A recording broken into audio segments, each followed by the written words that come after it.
markaad xilalkiinii ka tagtaa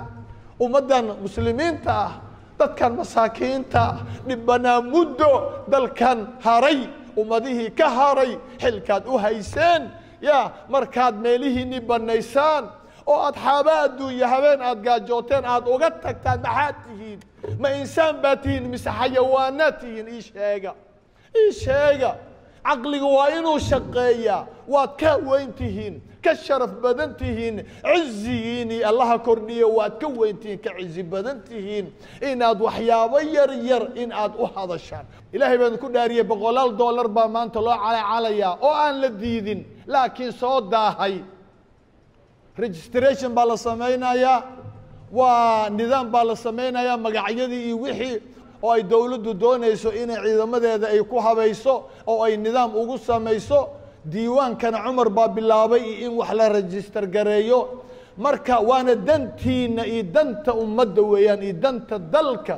ciidan aanan register garaysnayn waa maxay ciidan aan tiro koobnayn waa maxay ciidan aan cadadoodii la garanaynin waa maxay ciidan aan meelo lagu ogeyn waa maxay ma fawdaynu ku noolaanaynaa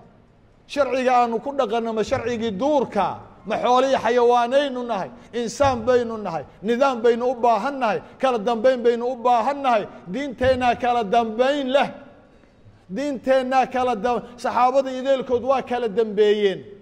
kala dambayntaasaan adduunku lagu hormaraa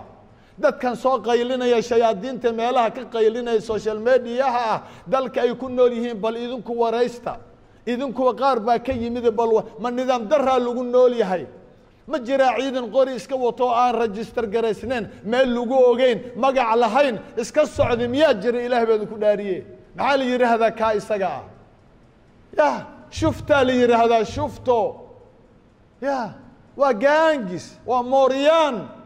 in ummadda laga qabtaa loo baahan yahay